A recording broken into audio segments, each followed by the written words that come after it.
Last Sunday, as part of our post-Easter celebration, talking about where the risen Christ is and what the risen Christ is doing here and now in the church, we sang the hymn, "Come Ye Disconsolate."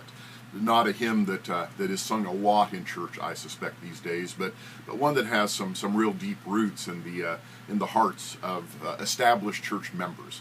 As we were singing it on Sunday, I was powerfully struck by the first stanza.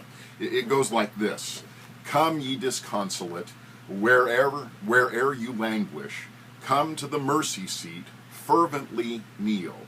Here bring your wounded hearts, here tell your anguish.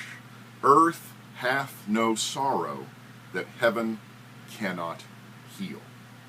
This originally began as a poem written by Thomas Moore. That's a familiar name. It's not the Thomas Moore that most of us know. This was a rather obscure Irish poet from the 19th century. He was very popular in his day. Didn't write lots of hymns, but this stanza, these verses, were changed into a hymn and became his most famous.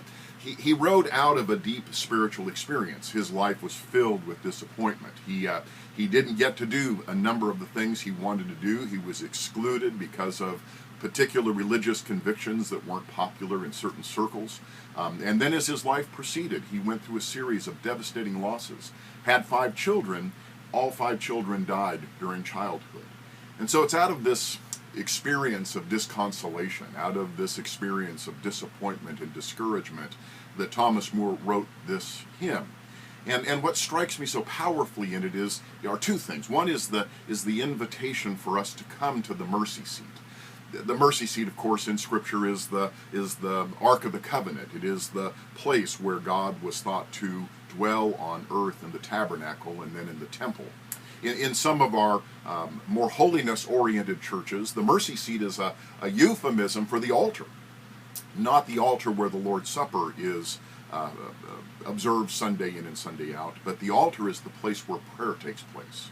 In lots of holiness churches, every Sunday morning there is an altar call, not to give your heart to Jesus in an initial sense, but an altar call to come to the mercy seat, to kneel before the altar and to have a ministry of prayer, to unburden yourself.